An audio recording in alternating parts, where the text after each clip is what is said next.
So Jīva Gosvāmī is establishing Shabda as the pramāṇa for knowing the ultimate reality. And he said that there are two groups of people, as we read, those who reject that there is any such thing as transcendental reality, and obviously then they don't believe in Apaurusheya Shabda. So about them we are not concerned here, because he already set the tone in verse number 6 of his Mangalacharan. Yes, Sri Krishna bhajana eka bhilasvan tenaiva drisyatam etad anyasmai shapato arpita. That only those people who have desire, prime desire, only desire to worship Krishna, this book is being written for them. So therefore he is not concerned about those who do not believe in that, and therefore he is not arguing against them. It is for our understanding, whatever we have spoken, why there is need for this Apaurusheya Shabda among all the pramāṇas, because primary pramāṇa which we use in our day-to-day life is pratyaksha. But pratyaksha has one limitation, that it functions only in the present time. There cannot be pratyaksha of something past or future, things which will happen in future or things which have happened in past. For that you have to depend on Shabda. So everybody accepts Shabda, whether you believe in God or not. Shabda pramāṇa is accepted by everybody, because without Shabda pramāṇa we cannot function in society. Pratyaksha is inadequate. Although Shabda is based on somebody else's pratyaksha, but we need that. So this is how we increase the range of our knowledge, depending on others' pratyaksha, which turns into Shabda.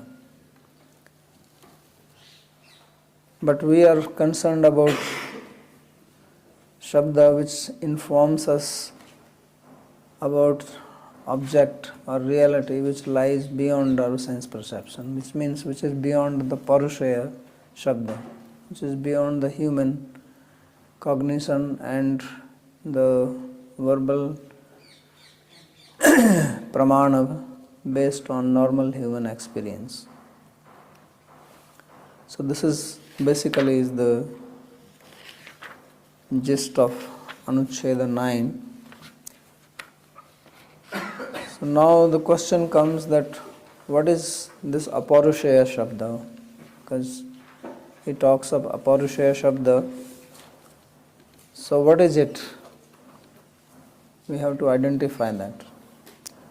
So about this he speaks in Anucheda number 10. And again this is a very short statement he makes. He says, Tatastani na pramāṇani iti anadi siddha sarva purusha paramparasu sarva laukik alaukik jnana nidanatvad aprakrita vachana lakshano veda eva asmakam sarvatita sarvashraya sarvachintya ascharya sabhavam vastu vividasatam pramāṇam. So we who are interested in knowing Vastu.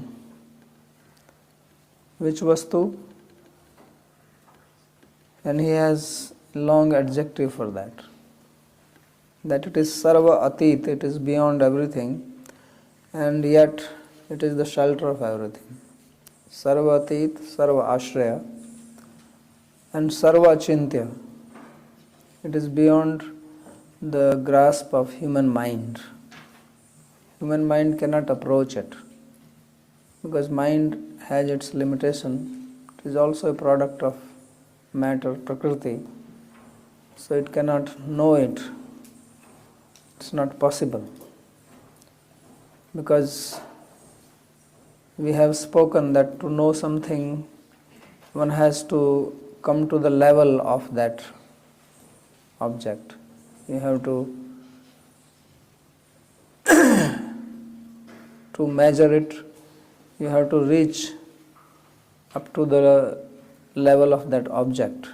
You have to be at the same platform. There has to be a samanadhikaranya of the perceptor, this thing used. There is one chair, you can come in. You can come this side here, in front. So that is possible only if there is some sanyoga, there has to be a relation to know it. But material mind or anything material cannot approach something which is beyond material. So that is the meaning of achintya. And ascharya svabhavam. It has nature which is quite wondrous or amazing. So we want to know about that. So what is the pramāṇa for that? So he says that the pramāṇa for that is Veda eva. And Veda, he says, is aprakrita vachana lakshana. That Veda is consisting of words which are aprakrita, they are not material. So this is very difficult thing to accept for those people who don't believe in anything transcendental. So they don't accept that the words of Vedas are non-material. Because how are they non-material? They look same. If you see the Vedas in the written form, or if you hear the sound, what is the difference? You hear with the same ears. So this is something which is achintya. This is exactly what is called achintya. Like God can be seen with the same eyes, but we say that He is beyond matter. So therefore he says that this is aprakrita vachana lakshana, that it consists of non-material statements, and it is the source of all material and non-material knowledge. Sarva laukika alaukika jnana nidanatvat. So just as we gain knowledge, material knowledge through material shabda, material books, if you want to know something about medical science, then you have books for that. If you want to learn about maths, then you have books for that. But he says that if you want to know something about alaukika, non-material substance, then that can be known only through the Veda, because that is the only source which speaks about it, which gives that knowledge. But interestingly, he also says sarva laukika, that even all material knowledge comes from Veda. This is again very hard to accept, because you say, if I want to know about atoms, then how is it coming from the Vedas? So laukik here means that which you need in our life. You can live without knowledge of atom, right? Because people have lived for centuries when they did not know about electrons, protons or neutrons. So the word laukik, or knowledge which you need, empirical knowledge which you need to function in society, that comes from the Vedas. So, for example, knowledge about your nature, which is important to know, knowledge about human mind, knowledge about human ego, knowledge about what happens after death. And then also in Veda there has subsidiary parts, medical knowledge, Ayurveda, Jyotish. So all this knowledge which was necessary for our functioning in the society originally came from the Vedas. Later on This knowledge got lost, and then human beings, they developed knowledge independent of the Vedas. But originally all this knowledge came from the Vedas. So this is the Apaurusheya Shabda. To begin with, this is what he says as Apaurusheya Shabda. And after that what he will say, that is what many people don't appreciate. So we will talk about that. But let's first try to understand this. So I have written a very long commentary on this, and I would like to read it, although I am not reading the commentaries on other, and I will not read, but on this particular one, because you see, there are two groups of people, as we spoke. There are people who accept Vedas as authority, and we are part of that. So this commentary is written for those group of people, because we may also have many doubts, although we accept, but we may have many doubts lingering inside our mind. So it is primarily to remove those kind of doubts so that we have strong faith. As far as there are people who don't accept Vedas as transcendental, and they study it very objectively, and they have their theory how Veda developed gradually, and Rig Veda is older than Atharvaveda, and so on. So that is not within the scope of this commentary, because to speak on that and to refute them, that is a whole subject. It cannot be covered in this book, because these people have invested a lot of energy, time and money. Not little bit, but they have been working on this subject for centuries, at least since like 1850 onwards, more than 150 years, almost 200 years they have been working on this theme, that how these things are part of history. Because modern mind thinks in a linear time. It thinks only that there was a beginning and there will be end. So the history started at a particular point, and then it will come to an end somewhere that we don't know. But at least they believe that there is a beginning. And this is completely contrary to what we believe. We say that there is no beginning. It goes in cycle. So it is repetitive, like day and night. So therefore our understanding is not centered in linear history. And then they have that, whatever the people, modern Western scholars or whatever, they may not be believing in Christianity, but they are very much influenced by it. It is in their DNA. So they try to fit everything within 2000 years. Something before Christ is very difficult for them. So that with that mindset, obviously then they have to analyze things and prove that how these things started. Of course, they cannot accommodate Vedas within 2000 years, because there are proofs of it. So then they have to come up with that there is an Indo-European language. So this is a strong belief that Sanskrit is not the oldest language, but there was a language, although we don't know what language is that. Nobody knows what is that language, but it is there.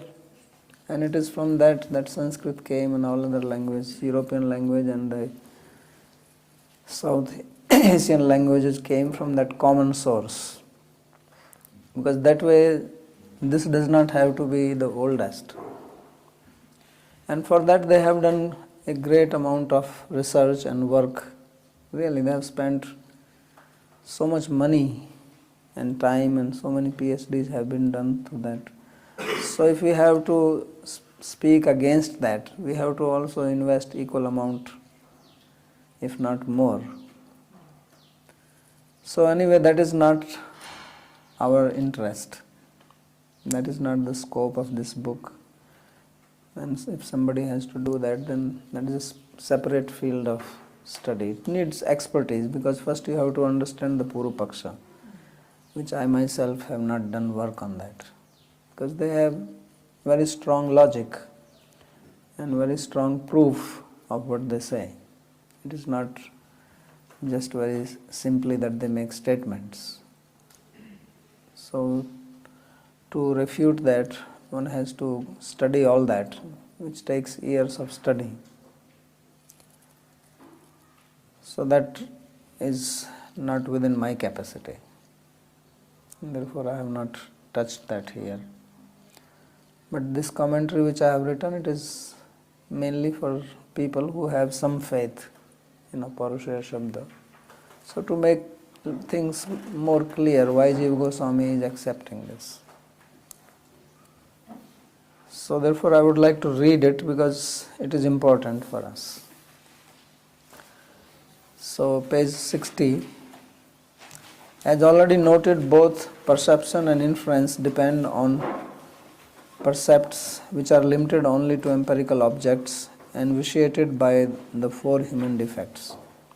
Thus perception and inference are inadequate in and of themselves for accurately understanding anything beyond our senses.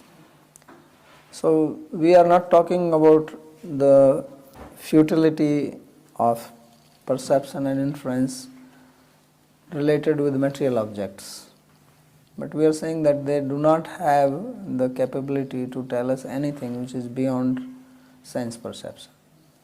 So this we have to note, because people don't understand this and they think, oh, Jīva Gosvāmī is rejecting pratyaksha. No, he is not rejecting pratyaksha, nor is he rejecting anumana. He is not rejecting perception or inference, but he is saying that they are incapable of telling us anything about the non-material reality. So we have to keep this in mind. By tracing the chain of causes in material creation, we can infer that something exists beyond our sense perception, but inference can take us no further, leaving us unable to identify it. Nor can inference yield valid knowledge about abhidheya, the means for realizing it. So as we studied in the Nyaya, when Mahamuni was teaching, so Nyaya gives proof of God's existence by making use of logic. So Udayanacharya, he gives 9 proofs in his book.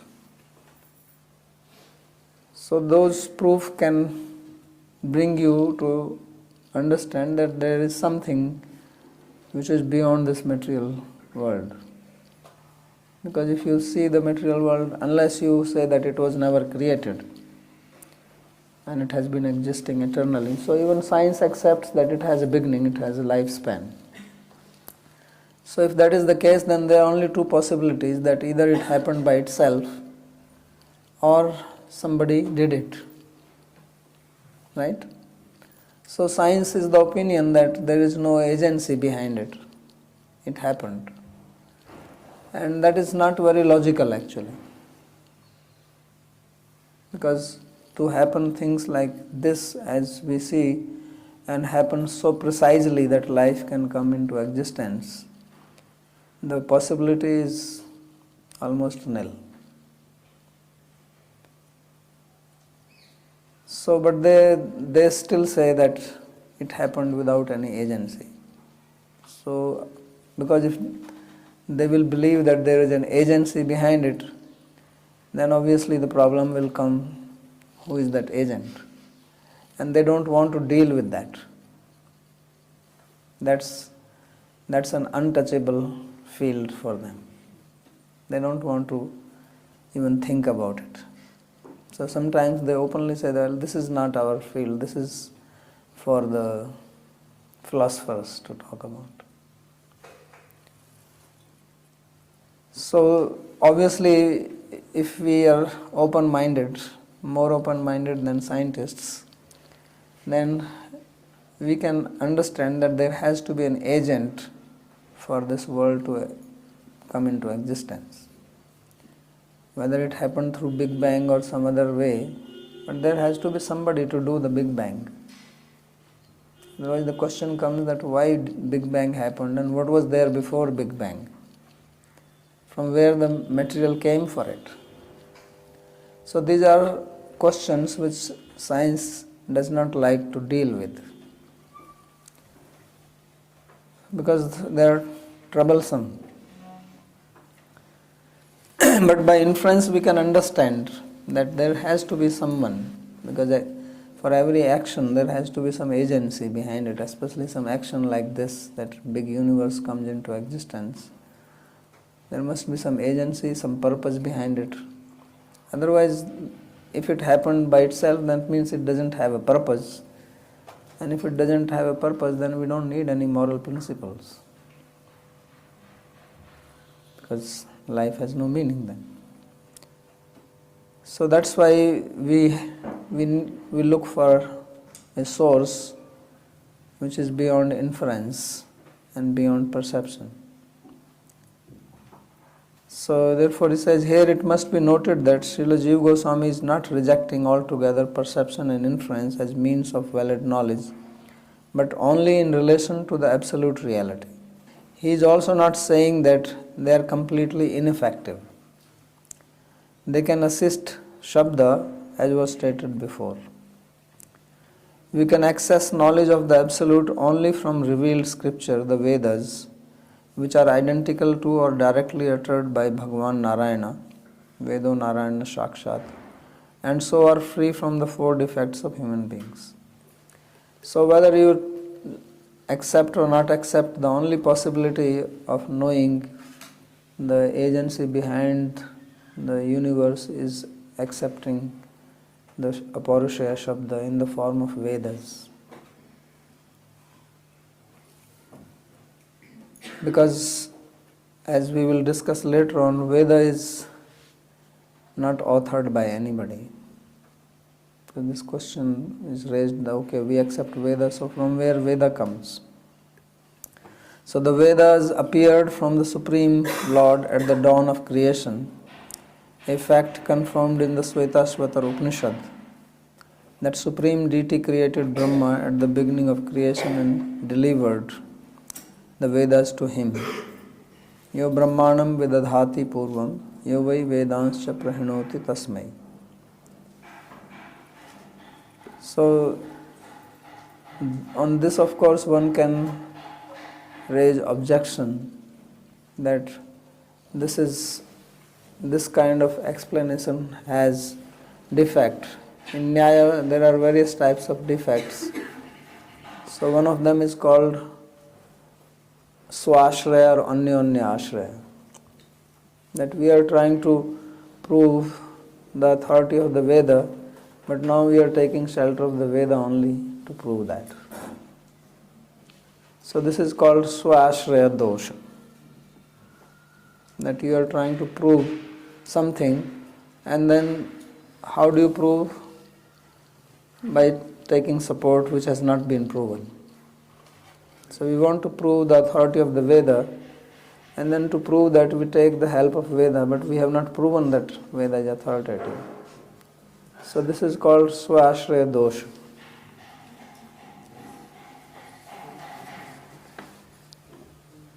So now how to get around this flaw of self-dependency. So the logic for this is that the self-dependency defect is not applicable to things which are self-revealing. Because something which is self-revealing does not depend on some other pramāṇa. Just like if you want to see any object, then you need light, right? Without light you cannot see things around you. But if you want to see sun, then you don't need another source of light, because sun is self-revealing, is Swayam Prakash. So need of another light means another pramāṇa, because pramāṇa is the means of knowledge, right? If you want to see an object, then you need a source of light. So that is a pramāṇa. But if the source is self-revealing, then you don't need another pramāṇa. Because that source is not dependent on any other pramāṇa. That is the very meaning of self-revealing. So because Vedas are Swayam Prakasha, they don't depend on any other pramāṇa. Otherwise, if they will depend on any other pramāṇa, then you have to prove the authority of that pramāṇa. Suppose the Vedas has to depend on something else to prove its authority, then that something else has to be proven authoritative. Right? And to prove that something else is authoritative, you will need another pramāṇa to prove its authority. And then this will continue. So somewhere you have to accept something as self-authoritative. If you don't accept anything as self-authoritative, then you will never come to an end of trying to prove something as authoritative. So Veda is, because it is revealed by God, then it does not depend on anything else for it to be proven as authoritative. And therefore we can quote statements from Veda to understand its authority. So the last paragraph on page number 60, there is an adjective Jīva Gosvāmī uses, anadi siddha. Anadi siddha sarva purusha paramparasu. And this adjective is a little bit problematic because it seems to qualify the parampara, but actually it is qualifying the alaukik Gyan Nidanatva, that Veda. In the above anucheda, the adjective anadi siddha means that the Vedas are not created but exist without a beginning. So, although we say that Vedas are spoken by Krishna or Vishnu, but even he is not creating them, he only repeats them. That is the meaning of anadi siddha. Although later on somewhere Jīva Gosvāmī says that in different Brahmandas there are different readings of the Vedas. Because in the Vedas itself it is said that Veda vai ananta, that Vedas are unlimited. But not everything is revealed in every universe. So the different parts are revealed in different universes, and universes are unlimited. So Veda is also unlimited. But it does not have any beginning. As used in this anucheda, it means that the Vedas were not written at a particular date but exist eternally, like Bhagavan. So this is what traditionalists believe. The modern scholars, they don't accept that, as we studied that. They ascribe some date, although there is no consensus on that, what is the exact date, but at least they give certain time frame. But we believe that they don't have any time of their composition. They are anadi siddha. That is the meaning of anadi siddha. So just as Bhagavan, God, is without a beginning, then his knowledge also does not have a beginning. Because Veda is basically his knowledge which he possesses about material nature, about the spiritual world. Like he said, sarva laukik, alaukik, gyan. All material knowledge or spiritual knowledge that is known to God. Right? And if God has no beginning, that knowledge also cannot have a beginning. It may be revealed at a certain point in time to some specific person, whether it is Brahma or some other sage. As there is a story in Bhagavatam that Yagyavalkya, he got the Shukla Yajurveda, one part of Yajurveda, by worship of sun god. That does not mean that Veda did not exist before. It was only revealed to him at that time. So like that, different branches of Vedas may have been revealed at different times, or they may also get lost. Like now, most of it is lost. only very little is available. But knowledge as such is eternal because it is God's knowledge and God is eternal. So therefore His knowledge is also eternal. In Tark Sangra we will study that the attributes of an eternal object are also eternal. The attributes of temporary objects are temporary. Anityagatam anityam, nityagatam nityam. So if an object is eternal, then its attributes are also be eternal. That's why we are also eternal. We the living beings, we also have no beginning. It's not as in some religions it is described that living being or the soul was created. So soul or Atma is not created. Na jayate mriyate va kadachit. Why is that? Because it is one of the potency of God. If God has no beginning, then how can His potency have a beginning? So that makes sense. It is logical. So therefore all living beings are eternal. We are actually as old as God. Yeah. We are not newer than Him. So at least one thing we have equal to Him, we are as old as Him.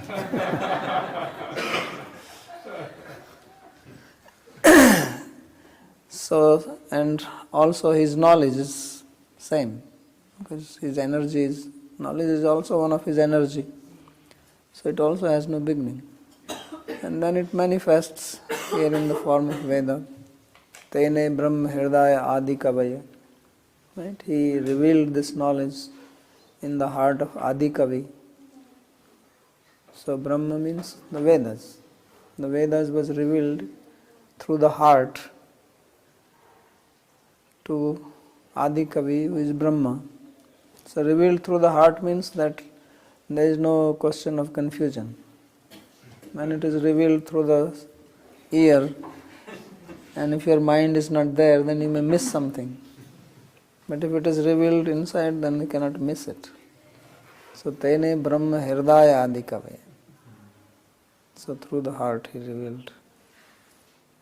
So I'm trying to basically explain the two mindsets, that how the traditionalists think and how the modern scholars think.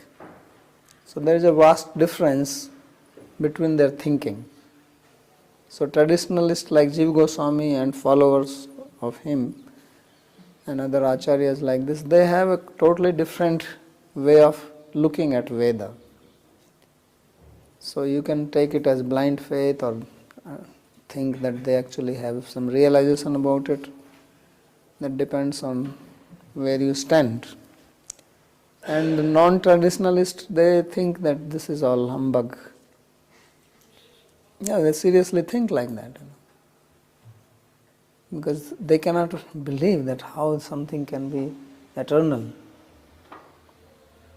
Just beyond their capacity to think and forget about accepting it.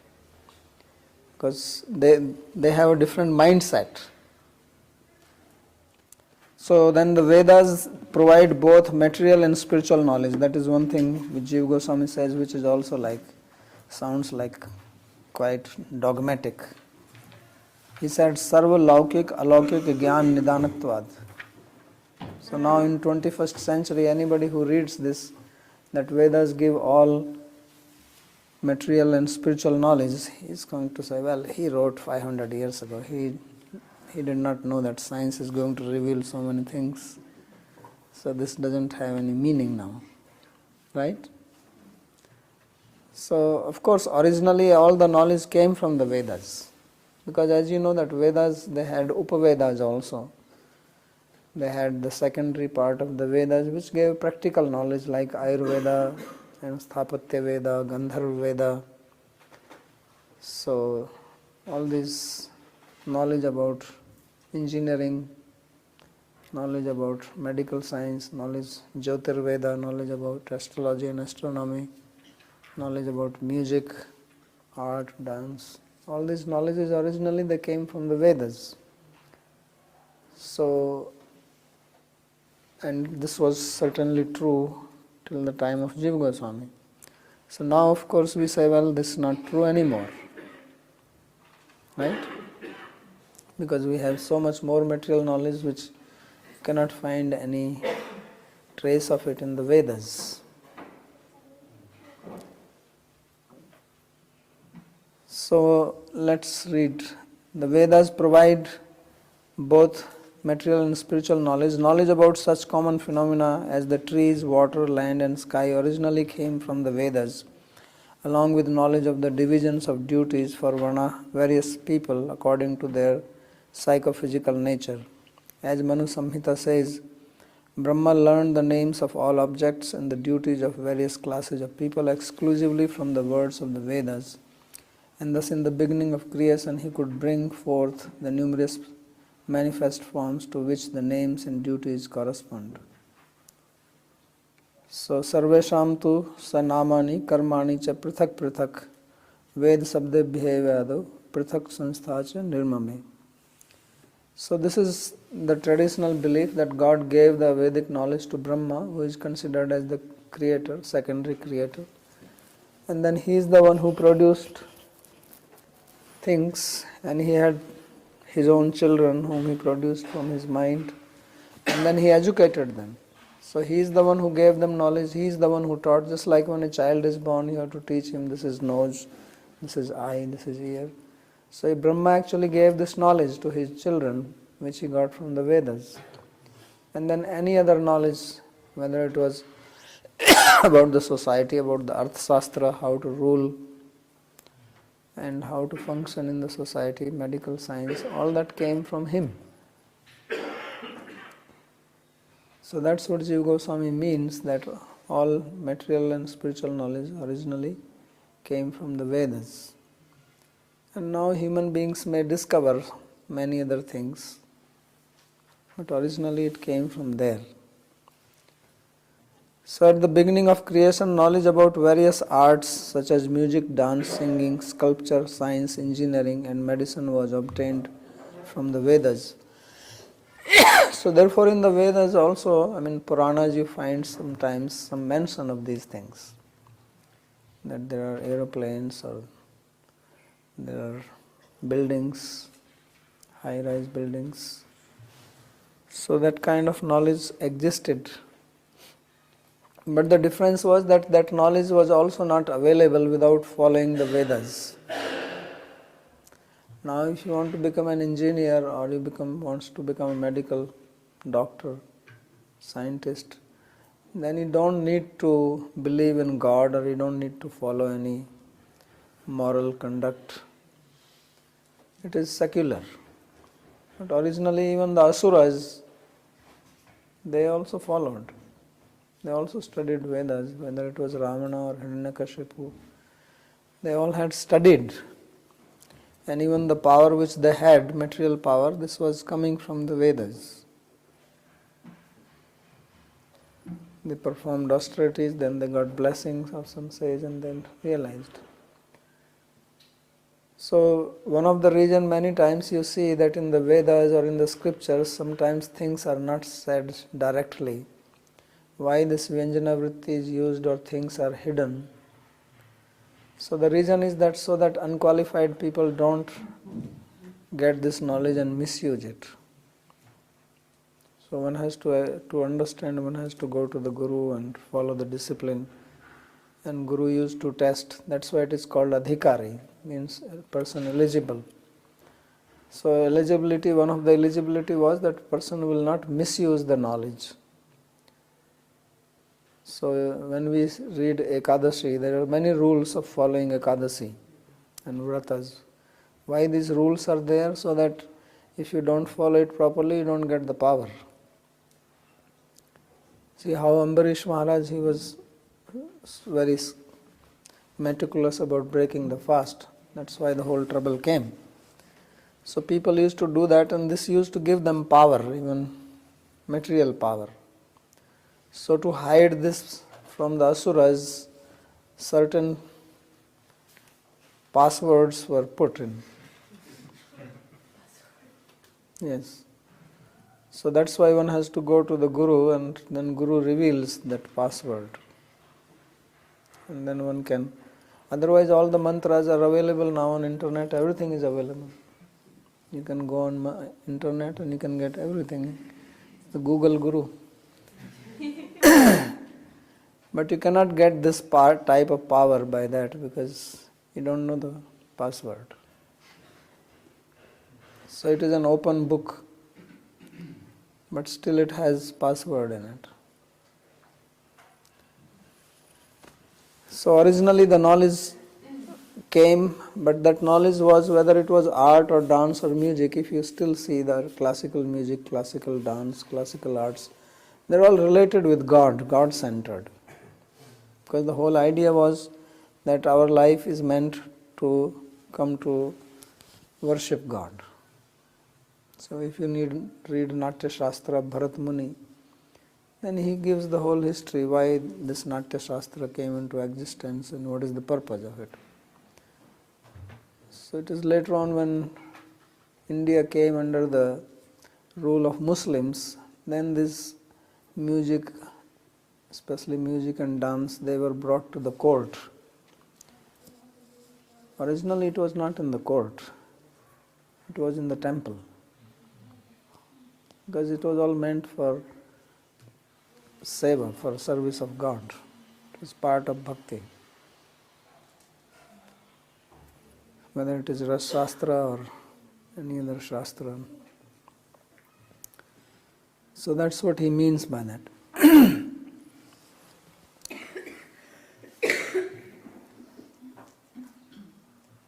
So the whole human culture was based on Vedic knowledge. Over time, different cultures and languages developed that obscured the original Vedic culture. The Vedas, that is the Sabda Pramāṇa, are the only effective means for acquiring knowledge of the positive dimension of transcendence. The Vedas inform us about topics beyond empiricism, such as Atma's existence beyond the body, about the planets of the spiritual domain, and about the Supreme Lord, His pastimes and other matters. So this is something which we cannot gain by our own effort.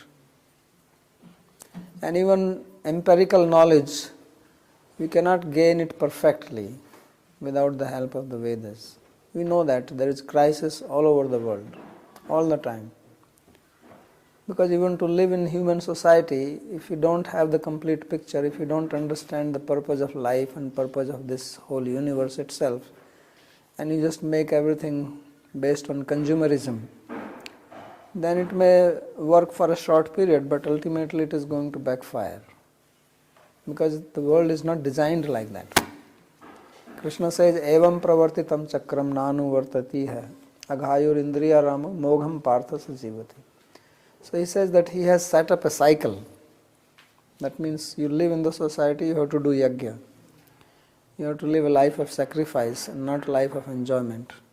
Otherwise he says, Aghayu Indriya Arama. Indriya Arama means life of enjoyment.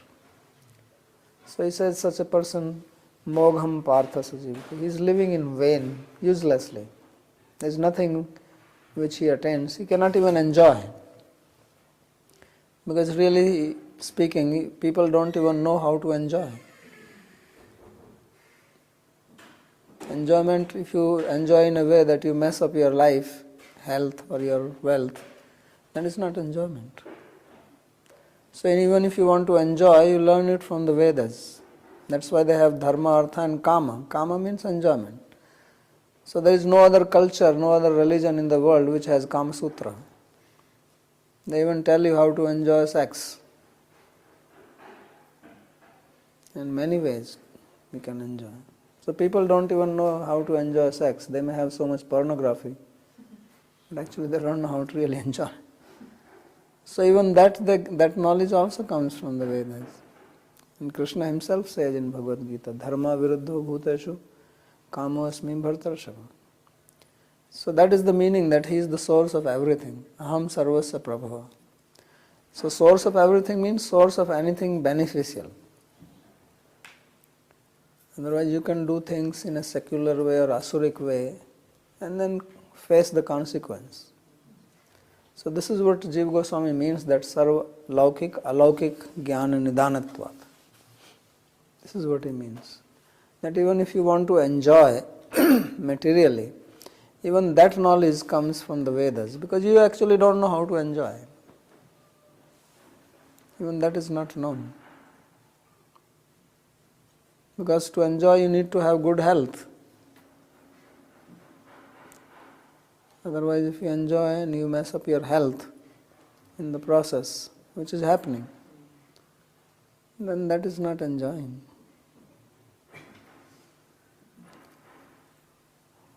So therefore, so many things developed later on, but originally all this knowledge was given because you see, anybody who designs an object, a gadget, that person knows best about it. Right? He knows every part of it. One who has designed and who has manufactured it, he knows everything about it, how it functions and how to take care of it. And how to do troubleshooting if there is a problem. So the Veda is the manual which God gave to us after He created the universe. That you know how to live life. This is the manual, and if you have problem, then you can do troubleshooting here. So just like it is very common that when every medical system fails, then people go to Ayurveda. So like there is a saying that when everything else fails, then read the manual. Right?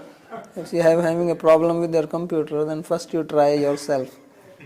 And then nothing works, then say, okay, let me read. So basically God has given us this manual for us to live happily even in this material world. And then to make your life successful so that you can go to spiritual world and live again happily. This is the purpose of the Vedas. So coming to page 61 of the commentary, last paragraph.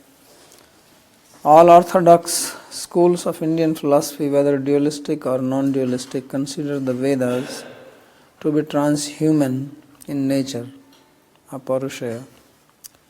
Many modern scholars, however, dispute the divine origin of the Vedas. They suggest various dates for the composition of the Vedas, and while most of them agree that the Vedas were composed before 1500 BC, they disagree about the exact time of their composition.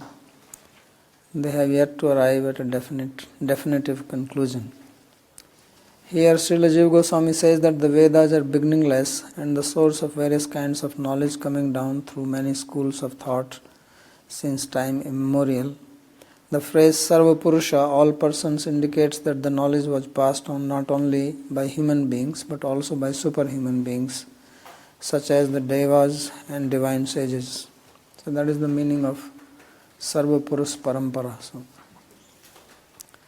So this is the question which you are raising, that it is centered around earth, but it is not. These traditions of thought all originate with the Supreme Absolute Bhagavan, who is infallible in all respects and thus completely untainted by the four human defects. Moreover, Srila Jīva Gosvāmī has already shown in Anuच्छeda 9 how unreliable are the alternatives to the Vedic authority. If, as he has established, only Apaurusheya Shabda can provide access to transcendental reality, how could the Vedas then have been written or compiled by human beings? So if we know that the human beings do not have access to the absolute reality, then they obviously cannot be the composer of the Vedas which are speaking about trans-empirical reality, because they don't have that capability. If Jīva Gosvāmī allowed that human authors compose the Vedas, he would be contradicting his previous dismissal of human knowledge as imperfect. So therefore he cannot allow that. Otherwise he is contradicting what he said earlier. One may argue that the names of the authors of the Vedas have been forgotten over time. This is one of the arguments which is given. And thus it is not logical to demand that the Vedas are of divine origin, because it is not known who wrote the Vedas, because nobody knows the author of the Vedas. So you can say, well, they have been forgotten. There may be some books we don't know. In India there are many books of unknown author, thousands of them. You don't know who wrote them. So maybe Vedas are also like that. So this is a good argument. This argument is weak because the Vedas have been handed down through the system of disciplic succession from antiquity to the present. In India, the members of the first three classes called Dvijas traditionally belong to a particular branch of the Vedas. So Vedas have various, what is called Shakha. So anyone who actually belongs to the first three groups will be belonging to any one of the Shakha of, they will either say, I belong to the Shukla Yajurveda or this Veda. So this is even known to people even at present. At least at the time of marriages and such ceremonies, you have to recite that. Because everybody has a particular sage associated from one has descended. And there is a Rishi, Pravar, Shakha. So these are all related. When studying their own branch, they would learn the historical data specifically related to it. Even today, though the study of the Veda has declined, many people in India still know the details about their Shakha of the Vedas, the name of the sage originally in charge of it, and so on. So actually previously, like you saw this, we had this Bhandara here, feast, where all the Mahants came. So previously the tradition was that when people came like this, then you have to give your introduction. And the introduction was not only giving your name, but if you are a sadhu, then you have to give your introduction from the Guru side. If you are a grihastha, or means not renounced, then you have to give your introduction to which branch of the Veda and which lineage you come in. That's why in the Puranas there is so much talk about the lineages, because this was very prominent in India. People will know their lineage. It's like now in the West also there is trying to search their roots, right? They have even a lot of computer programs for this, trying to figure out. But in India they had this system was there. There was a class of Brahmanas which still exist. Their only job was to keep track of the birth and death in the family. They used to maintain a register, and they will come every year to each village and go from house to house. Every house they will go to, one day they will go to a house and they will be actually fed there and give them some dakshina. And then in the evening, after the dinner, they will recite the whole lineage. And they were Brahmanas, so they will actually make like a poetry out of it. That's how you see this is very much prominent in the Puranas, because Puranas were something which were recited like that. That's why you hear that, the kings are hearing these Puranic stories and they're saying this was your grandfather and this happened and that happened. So these are called bhattas, type of, just like you hear this name Bhatta, Gopal Bhatta. So there is a class of Brahmanas who are also called Bhatta in local language, but it's actually Bhatta. So they had their area, which is called Yajman, that this village belongs to me and that village belongs to you, and they get divided, of course, when he has more children. Then just like you divide your property, they divide the villages. So they will come every year and then they will update. So somebody dies, somebody is born. So even if you lose track, you can go to them and you can ask, and then who got married when. So they will have all this data with them. And also these pandas which you see here, like in Vrindavan they have pandas. So if you go to like place like Haridwar, this is a very popular place that called Brahma Ghat. So when someone dies, at least in North India, they take the bones, after you burn the body, you collect the ashes and then you drop them in the river Ganga there, because it is said that gives benefit to the person who is dead. And it is not that you just go and drop, it's a ritual. So if you still go, you will see many of these brahmanas sitting with their thick registers like this, long ones. And they can actually tell you that who in your family came 50 years ago or 100 years ago, your great-grandfather came here on this day, because they update it. So I can go and I can figure out from there when my father came and my grandfather came here. So as soon as you go there, they will ask you, from where are you coming? And then you say, well, I come from this village and this. Oh, your Panda is that. You go to him. Because it's already known to them that he deals with this area, that person deals with that area. So then they will do the ritual for you, and of course, they're waiting for the dakshina. But they have the record. So this is something very interesting, that it still continues. So I can actually trace my whole genealogy up to Brahma. We have a whole thing written down.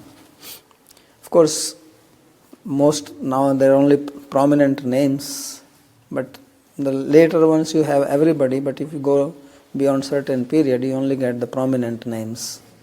Those things probably got lost or whatever, but actually it is right there. So when this Brahmana comes at night, he will actually start that Brahma was there, he had this sage had this son, and then this king was born in this, and then these kings were there, and then you come, they tell you whole family, like we are descendant from the Pandavas. So he will actually tell you the whole thing about Arjuna, and then his son was Abhimanyu and Parikshit, and his son was Janmeja, and this son was this and this. He will have a whole thing coming down up to us. So this is what I am referring to here. So the reason why I am referring to is that if the Vedas were actually human authors, then this will also be known who wrote that branch. Because if you know about the sage, and you know about the pravara, then the author will also be known. So thus, if the Vedas had human authors, their names would have been handed down and remembered. And at least someone will know, even if it is forgotten in one part, because this system is there all over India. On the contrary, from the works of philosophers like Kumaril Bhatta, it is understood that the Vedas are not human compositions. Indologists accept that Kumaril lived in 6th century CE. At that time, Vedic culture still flourished in India along with the system of disciplic succession. But even then, no author was ascribed to the Vedas. Before him, Apaurusheya, 1st century CE, who wrote a commentary on the Jaimini Sutra Pur Mimamsa, and Patanjali, 2nd century BC, the famous author of Mahabhashya on Panini Sutra, and also the author of Yoga Sutras, accepted the Vedas as Apaurusheya. So, even when you go at least 2000 or 2200 years back, you still the people are saying the same thing. So if there was an author, then at least somewhere you will find some trace, and maybe some people are saying no, there is an author, others saying there is no author, but there seems to be a consensus on this throughout the known history. This is known history. Before that we don't know what was there. One may again argue that the author of the Vedas has been forgotten because it served no purpose to remember him. This is also a weak argument, since remembering the author of the Vedas is not without value.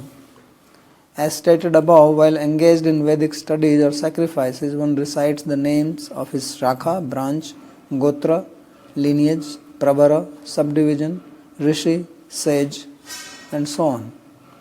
So this is not only that a person belongs to it, but actually when you chant a particular mantra, then even the mantra you have to know the chanda, and you have to know the rishi related with that mantra, who is the deity of the mantra. So it is not without that. So these things were very common knowledge. It was not something esoteric. If the sages who propounded the various branches are remembered, why then neglect to remember the author? Of course, the author is not at all forgotten because all orthodox Vedic scholars know him to be Bhagwan. So in their view, it is God himself who gave the Vedas, and therefore he is also remembered. Those scholars who contest the Apaurusheya origin of the Vedas, claiming that they are human compilations, also have no conclusive proof to back up their claim. Refusing to consider the Vedas' own statements about their origin and purpose, these scholars merely assume that the Vedas are not authoritative and speculate about their true origin. Indeed, the theory that the Vedas have a human author is a recent development advocated by persons who do not come in disciplic succession. They were mostly proponents of Eurocentrism or Western universalism who refused to believe that India had anything important to offer the world in the realm of philosophy, and who had their own motives for minimizing the Vedic traditions. So basically, the Hinduism is not even counted among the world philosophies. If you see the books on world philosophy, you don't find Hinduism there because it is not philosophy. So there is obviously, suddenly you start saying you have the Vedas which are older than what you have. This is not acceptable. So they certainly were not impartial judges of the Vedas' origin. For lack of any definitive proof, therefore, and in light of the many reasonable arguments for the Vedas' divine origin, an inquirer may find it useful to provisionally accept the transhuman nature of the Vedas to investigate the epistemic possibilities that are thereby opened up. So this is what I am saying, that at least provisionally accept and then investigate and see if it enhances your knowledge of the Absolute. One can then experience directly what that particular frame of reference can disclose.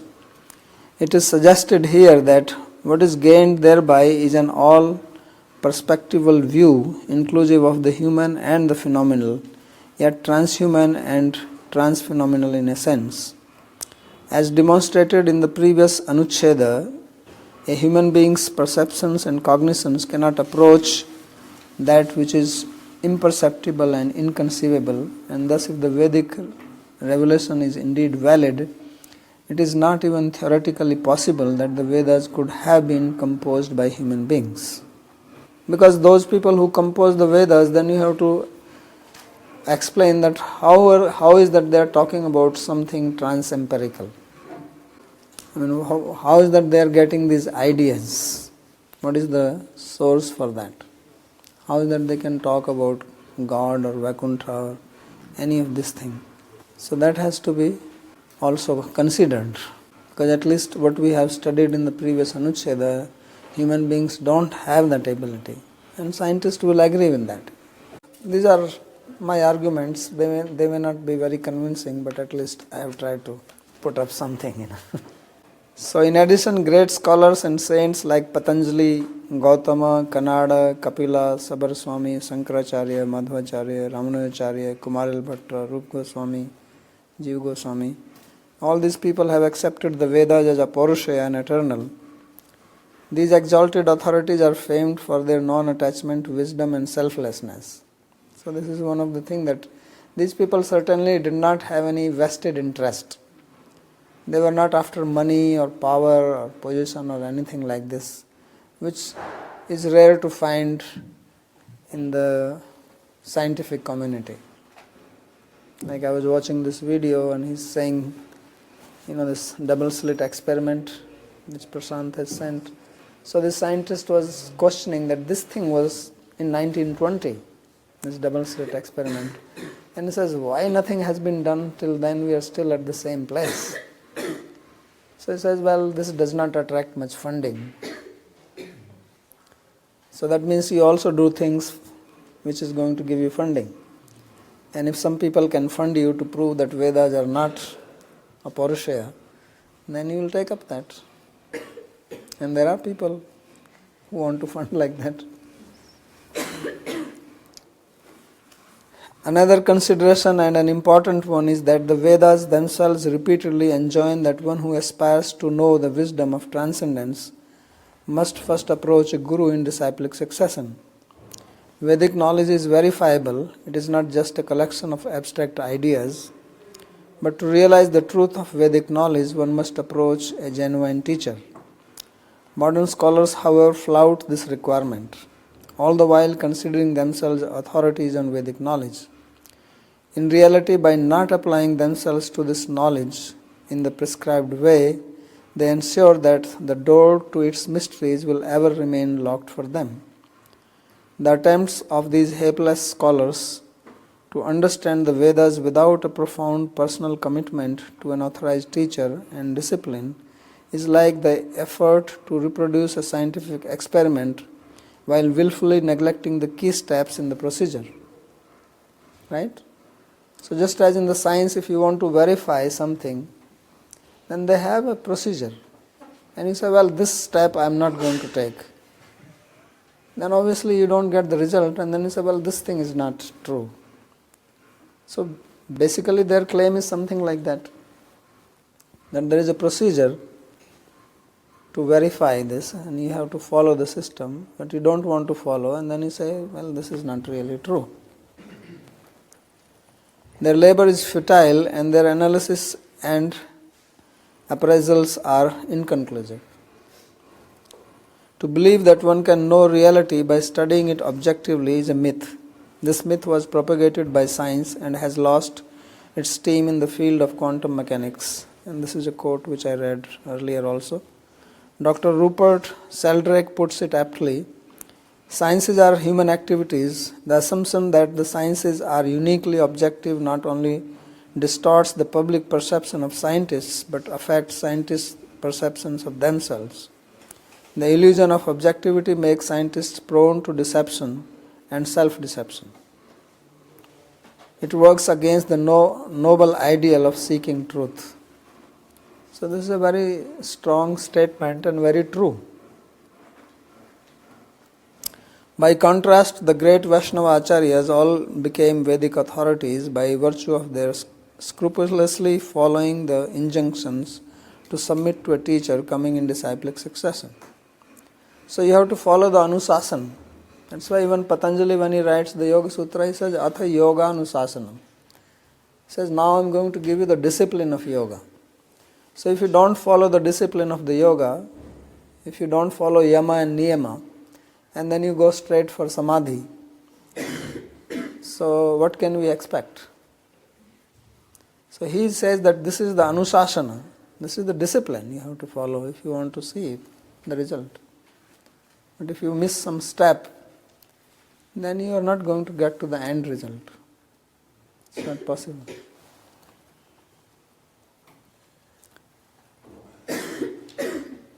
So as far as motive and character, therefore the evidence weighs heavily in favor of the saintly acharyas. In what is the motive of these people to study it, and what is their character? In any case, a seriously interested person can always take up the Vedic process himself and personally verify the Vedic conclusions.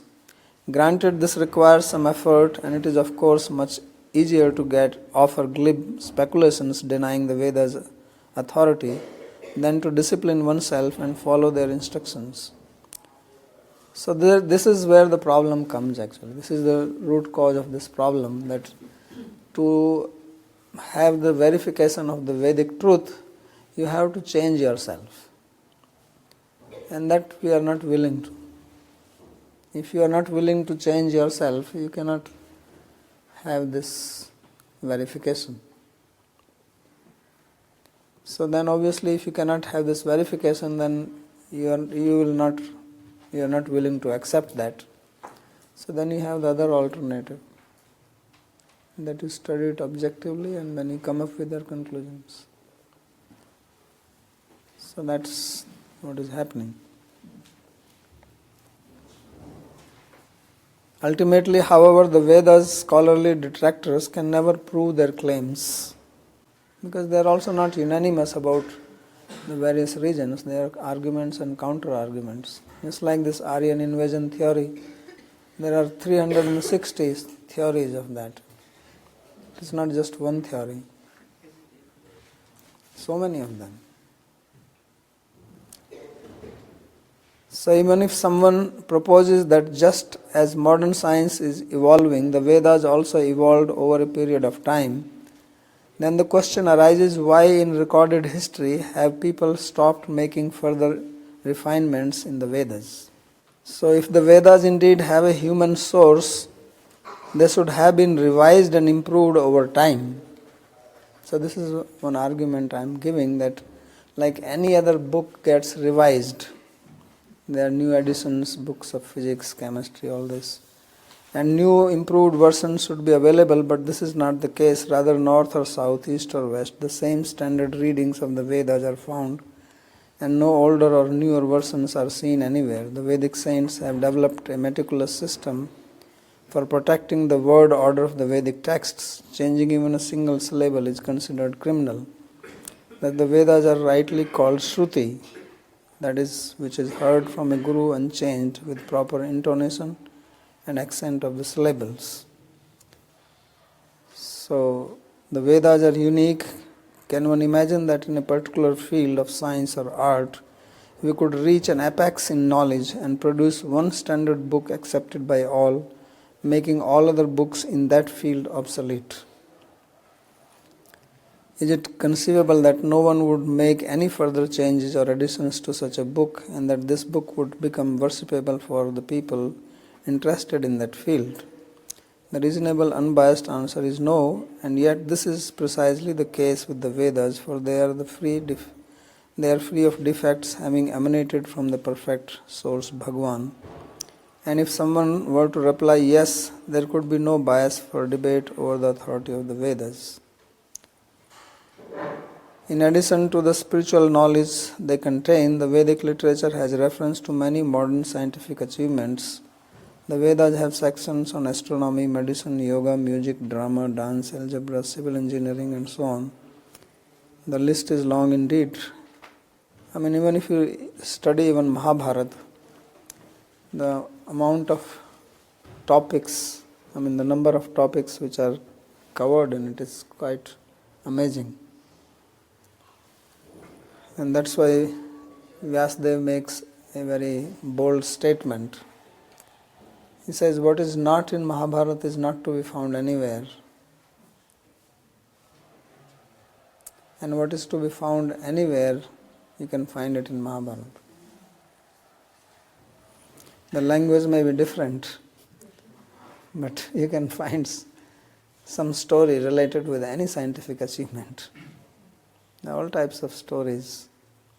These are all arts and sciences that were practiced in India centuries before the dawn of their modern counterparts. There are practical examples of Vedic knowledge being authoritative even in the empirical field. For example, cow urine and cow dung, which might well be thought of as impure waste, are stated to be pure objects in the Vedas. All Hindus accept them as such and use them for medicine, worship, and even as a kind of low conductivity insulating material with which they may smear the floor and walls of their mud houses. Now it has been proven by scientific experiment that cow dung and cow urine are antiseptic and medicinal. So this is just one example, but it is quite amazing that when you think of urine, no one thinks of urine being something that you are going to use it for medicine or anything like that. But in Ayurveda there are hundreds of medicines which contain this.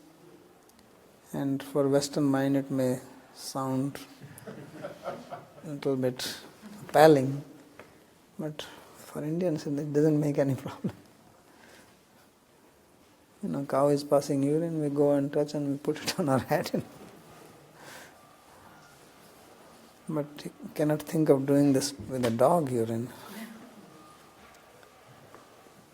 The same is true of various herbal formulae prescribed in Ayurveda. These formulae, which are thousands in number, were not arrived at after research in a laboratory and testing on mice and rabbits. They were revealed directly to sages like Bhardwaja, Atreya, Punarvasu and Charaka. It would be simplistic, therefore, to brush aside the Vedas as man-made. Had this been the case, renowned thinkers and powerful logicians like Srila Jīva Gosvāmī and Srila Madhvacharya would have taken no stock in them. So these are of course all in-house arguments.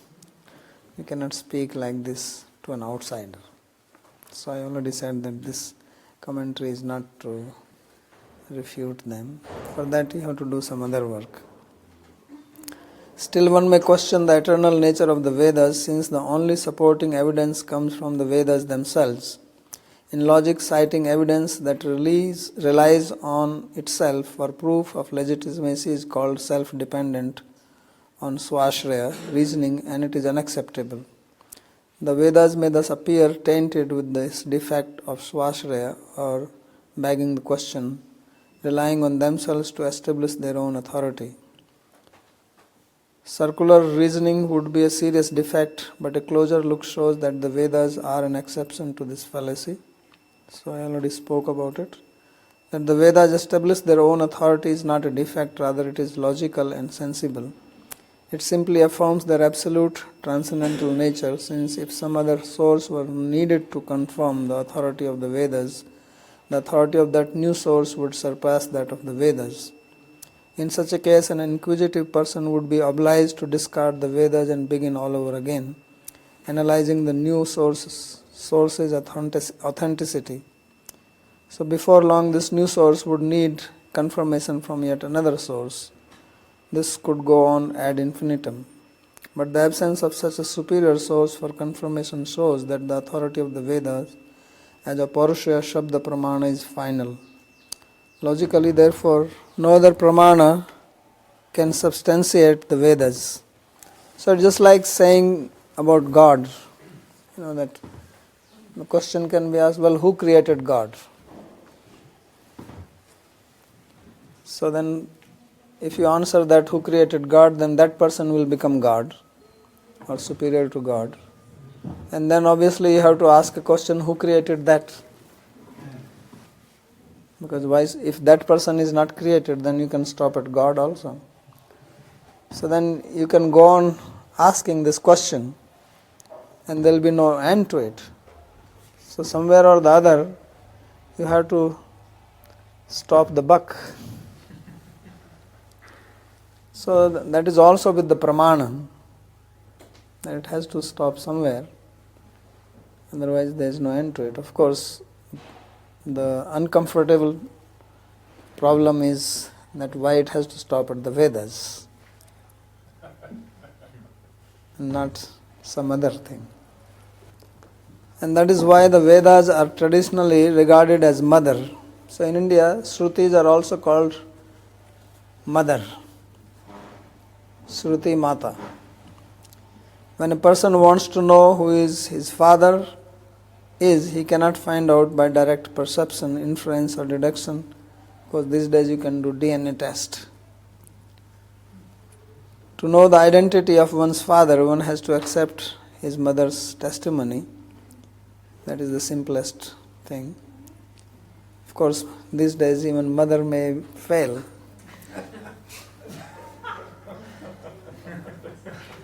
Yeah, there was a woman, she gave birth to twins. And when twins were born, they did a DNA test, and the doctor said that these twins have different father. So father was aghast to hear this, and when they told this to the mother, her jaw also dropped. But she accepted the truth that yes, she had sex with the friend of the husband the same day, and therefore it is not surprising that they have two different fathers. So sometimes mother's testimony can also fail. She would not have known this without the DNA test. So we simply have to accept the revealed knowledge of the Vedas to learn about the reality beyond our sensory and intellectual power. The theories advanced by scholars who surmise the Vedas to be of mundane origin are unreliable and untenable because such scholars have not committed themselves to the necessary preconditions specified by the Vedas themselves, by which their inherent truths become self-revealing and self-evident. This is like consuming Ayurvedic medicine while ignoring the guidelines required for its efficacy and then concluding it to be ineffective. Scholars who are plagued by the four human defects and impelled by ulterior motives, desires for degrees, reputation, research funding, and the like, are checked by their own ego strategies from accessing direct intuitive insight into the Vedas. These scholars will readily admit that to understand any complex material subject, one needs the help of experts in that field, but somehow they reject the necessity of genuine guru for understanding the Vedas. They do not know that in the case of Vedic literature, submission to a realized teacher is an absolute requirement. There is no avoiding it. The Mundak Upanishad states that to know the Absolute One must approach a qualified guru. So now I give many quotations to that regard. Tad Vijnanartham sa gurum eva abhigachet. The Chandogya Upanishad says that one who has accepted a teacher can know the truth. Acharyavan Purusho Veda. Similarly, the Katha Upanishad says that this knowledge is not available by mere logic, but only through study from a teacher. Naisha tarkena matirapaneya proktanyaneva suggyanaya prashtha. The Svetashvatar Upanishad says that the true meaning of the Veda is revealed to a student who is devoted to his or her teacher. So this is famous sloka. Yasya deve parabhakti yatha deve tathe guru tasya ite kathitahi artha prakashante mahatmana. This prerequisite serves as a kind of password protecting the Vedas from insincere persons. In Bhagavad Gita, Sri Bhagavan affirms, veiled by my divine potency, Yogmaya, I am not manifest to all. Therefore the deluded world does not know me, the unborn and imperishable. So he is talking about himself, but this is also true to the Vedas. This statement is relevant both when Bhagavan appears in this world via divine descent and when he reveals himself through scripture. So he is Parabrahma and Veda is called Shabda Brahma. So Shabda Brahma is also not revealed if one does not accept its authority. He has provided conditioned beings with the method by which they can approach him, and that method begins with the culture of knowledge from a genuine disciplic succession. Those unwilling to accept this can have no real access to that divine reality, even if they study the Vedas on their own for many lifetimes. Nobody can become a surgeon merely by studying books on the subject. In summary, it is to be admitted that there is an absence of any conclusive proof of the Vedas being authored by a mortal being. So by the logic known as the law of the remainder, Parishesh Nyaya, the authority of the great acharyas and saints coming in authentic disciplic successions, and ultimately the testimony of the Vedas themselves, lead us to conclude that the Vedas exist eternally and are an infallible source of knowledge.